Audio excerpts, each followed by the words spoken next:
Bonjour à tous et à toutes, bienvenue dans cette série de vidéos consacrée au coaching. Nous parlerons de la définition du coaching, de son mode de fonctionnement, ses valeurs, de la posture du coach et de sa déontologie. Vous êtes prêts? C'est parti!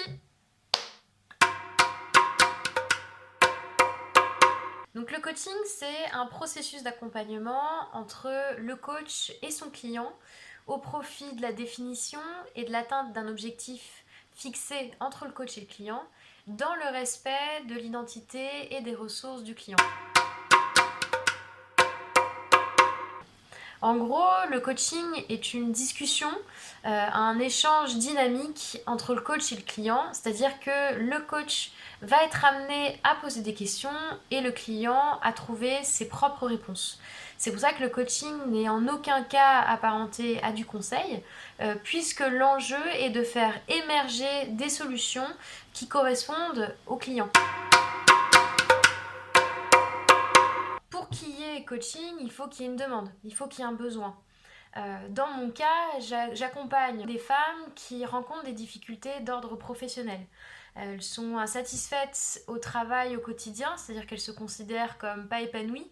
Elles ont des difficultés à s'affirmer au travail, se sentir entendues, écoutées, reconnues, ou elles peuvent rencontrer des difficultés à se lancer dans un projet professionnel qui leur ressemble. C'est-à-dire qu'elles ont une envie pro qu'elles n'osent pas assouvir. Donc du coup, le premier en fait, travail qu'il y aura entre un coach et son client consistera à passer d'une demande à un objectif.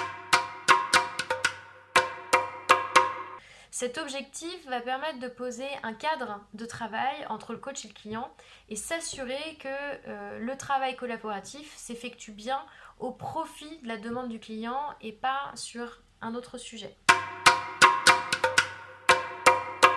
Deux clients peuvent avoir la même problématique, mais pas du tout l'exprimer de la même manière. Ils peuvent ne pas être sensibles aux mêmes valeurs, ils peuvent ne pas avoir les mêmes croyances, ni le même chemin.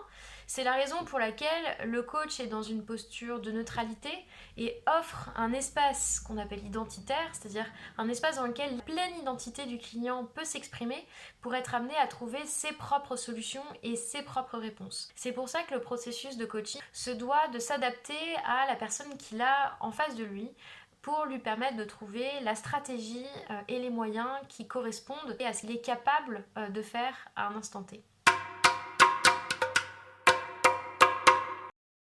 Vous savez tout sur la définition du coaching, j'espère que cette vidéo vous aura éclairé.